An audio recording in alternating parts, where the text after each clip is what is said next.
अरुण वोरा ने कहा, दुर्ग शहर के लोगों का मुझे प्यार आशीर्वाद मिलता रहा है और इस बार भी उन्हीं के आशीर्वाद से चौथी बार दुर्ग शहर में एक सेवक बनकर आऊंगा।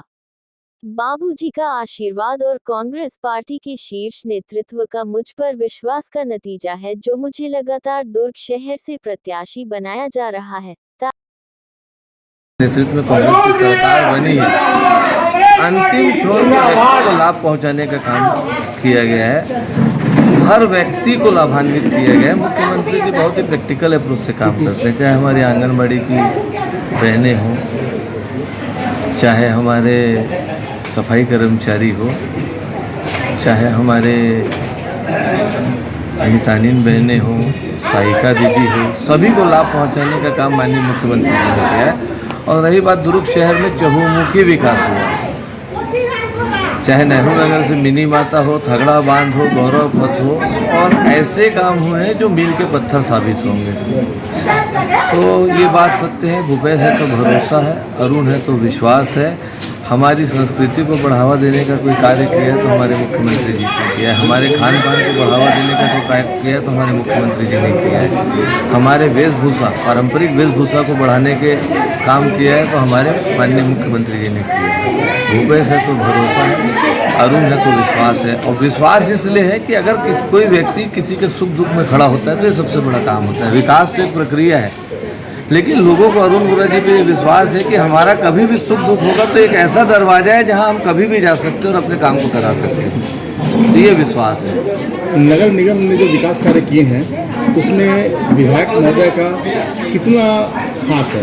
पूरा हाथ उन्हीं का है, माननीय मुख्यमंत्री जी का आशीर्वाद, विधायक जी का मार्गदर्शन से ही कोई काम होता है। उनके अनुभव का लाभ नगर निगम की परिषद को मिला है। अभी दुर्ग के विधायक जो अरुण वोरा है उनको फिर से टिकट दिया गया कांग्रेस पार्टी द्वारा, इसे आप किस रूप में देखते हैं? ये बहुत अच्छी बात है कि माननीय भूपेश बघेल जी ने अरुण वोरा जी पर फिर से विश्वास जताया है, तो टिकट उन्हें दी गई है। और यहाँ दुर्ग शहर में आम जनता भी खुश है कि अरुण वोरा जी को टिकट दिया गया है, क्योंकि वह पद में रहे नहीं रहे उसके बावजूद भी उन्होंने बहुत से ऐसे काम कराए हैं मोतीलाल वोरा जी की निधि के माध्यम से भी, और जब से विधायक बने कुछ न कुछ ऐसे कार्य हो रहे हैं। सब्जी वाले काम यहाँ दुर्ग में हुए, जैसे ठगड़ा पार्क जो बना है वो हमारे लिए बहुत बड़ी उपलब्धि का कारण है, क्योंकि हम लोग जो कांग्रेस सरकार है जो बोलती है वो करती है। और आप लोगों ने देखा 2 साल कोरोना काल के बाद हमको सिर्फ 2.5 साल काम करने को मिला, उसके बावजूद पूरे अच्छे काम है। हमारे भूपेश बघेल को धन्यवाद देते हुए उन्होंने सभी पर अच्छा विश्वास जताया, जिससे चेहरे को वापस आए हैं।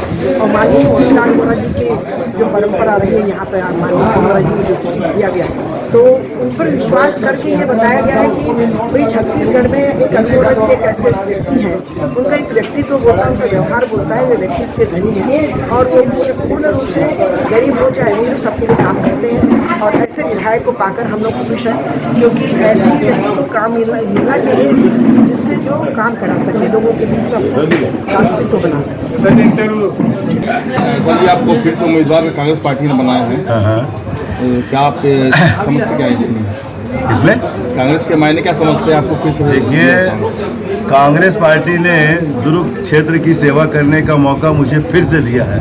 मैं जीवन पर्यंत कांग्रेस पार्टी का ऋणी रहूँगा, आभारी रहूँगा, क्योंकि उनके माध्यम से मुझे सेवा करने का अवसर मिलता है और मैं बहुत ईमानदारी से, सजगता से और सतर्कता से लोगों के बीच में रहता हूँ, सेवा करता हूँ। सतर्कता इसलिए करता हूँ कि भारतीय जनता पार्टी वाले हमेशा भ्रामक प्रचार करने में लगे रहते हैं, तो इसलिए मैं नहीं चाहता कि हमारे मतदाताओं को किसी प्रकार की कोई तकलीफ हो, तो मैं निरंतर मतदाताओं के संपर्क में रहता हूँ। अभी आपने सुना ही होगा, मैं हर मंच में कहता हूँ कि मतदाता मेरे भगवान हैं, कार्यकर्ता हमारी ताकत है और सेवा हमारा धर्म है। इसके आधार पर ही मैं कार्य करता हूँ। मैं हमारे शीर्षस्थ नेताओं का और हमारे प्रदेश के बहुत ही लोकप्रिय मुख्यमंत्री, जिनको 3 बार सर्वाधिक लोकप्रिय मुख्यमंत्री होने का खिताब पूरे देश में मिला है, उनके आशीर्वाद से और आदरणीय बाबूजी के आशीर्वाद से मुझे कांग्रेस पार्टी ने पुनः टिकट प्रदान किया है। तो मैं विश्वास दिलाता हूँ कि जो विश्वास पार्टी ने और हमारे नेता ने हम पर किया, उस पर हम निश्चित रूप से खरा उतरेंगे। पब्लिक आपको क्यों चुने? पब्लिक क्यों चुने? क्या कराना है इसे? पब्लिक इसलिए चुने कि पब्लिक चाहती है कि जिसको हम जनप्रतिनिधि बनाकर भेजते हैं वो हमारी भावनाओं पर हमारी भावनाओं की कसौटी पर खरा उतरे। और मैंने हमेशा इस बात का प्रयास किया है कि भावनाओं के साथ सदैव सम्मान होना चाहिए, और जो जनप्रतिनिधि जन भावनाओं का सम्मान नहीं करता उसको पद में रहने का अधिकार नहीं होता। इसलिए मैं लगातार, आज आप देखोगे मैं भावनाओं का सम्मान करता हूं, तो लोग चाहे पद में रहो चाहे मत रहो, लेकिन लोग सम्मान करते हैं, इज्जत देते हैं। ज़िंदगी में और क्या चाहिए? आप जब तक इस जीवन में हैं लोगों का मान सम्मान करते रहें और हमारे मन में संतुष्टि हो कि हमने अपने जीवन के साथ न्याय कर रहे हैं, लोगों की मदद करके। हमको भगवान ने मौका दिया सेवा का, तो सेवा करना चाहिए। मान सम्मान और विकास में दोनों में क्या अंतर है? देखिए, क्षेत्र का जो प्रतिनिधि होता है उसका पहला काम होता है कि क्षेत्र में शांति, सद्भावना, भाईचारा, एकता और विकास बना रहे। तो हम ये भी चाहते हैं सद्भावना, भाईचारा, एकता बना रहे, और विकास को तो आप देख रहे हैं दुर्ग का स्वरूप बदल गया है। दुर्ग नगर निगम में 15 साल तक जब भारतीय जनता पार्टी का शासनकाल था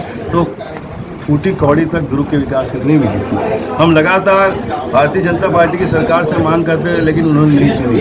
ये तो मतदाताओं का हम आभार मानते हैं कि कांग्रेस पार्टी को सत्ता में उन्होंने लाया और बागडोर भूपेश बघेल जी के हाथ में आई, और बघेल जी से हमने कहा कि हमको दुर्ग के विकास के लिए राशि चाहिए। 100 करोड़ रुपए नगर निगम से दिए उन्होंने, और विभिन्न विभागों के अंतर्गत 100 करोड़ में आप देख रहे हैं ठगड़ा बांध बन गया, सड़क चौड़ीकरण हो गया 64 करोड़ की, आपका 2 अंडर ब्रिज बन गया, ओवर ब्रिज, मैं गिना नहीं रहा हूँ, ये दिखते हैं। और स्वास्थ्य विभाग में आप देखेंगे कि क्रिटिकल केयर यूनिट 25 करोड़ का बन रहा है, और 25 लाख नहीं मिलता था भारतीय जनता पार्टी के शासनकाल में, आज 25 करोड़ मिल रहा है। और कोरोना काल में 3 ऑक्सीजन सेंटर बने, और हॉस्पिटल का कितना विकास हुआ है, 16 करोड़ का चाइल्ड हॉस्पिटल बना।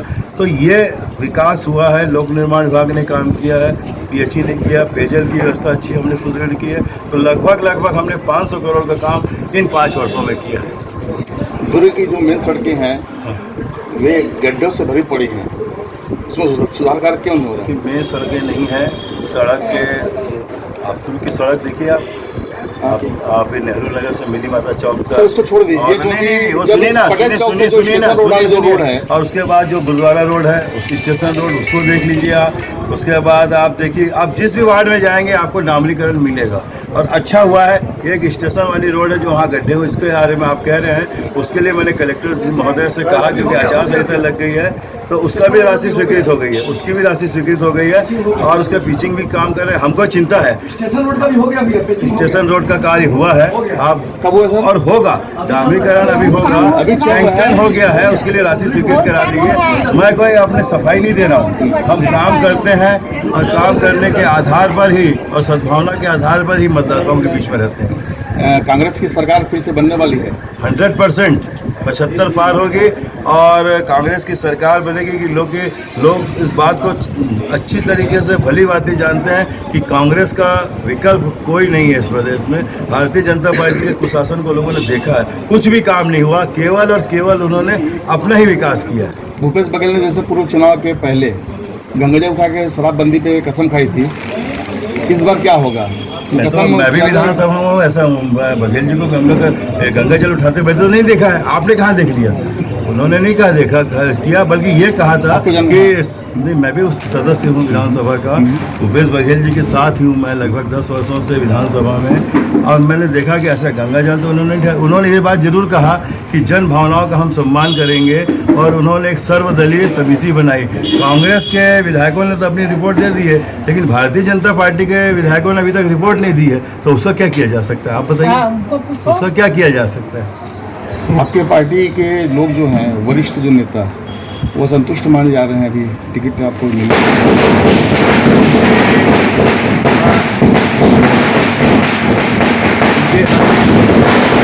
निष्ठता को ही मैं आशीर्वाद मानता हूँ। आशीर्वाद लोग अपने अपने तरीके से देते हैं, उनका तरीका वो है। अब आप कैसे करोगे भाई?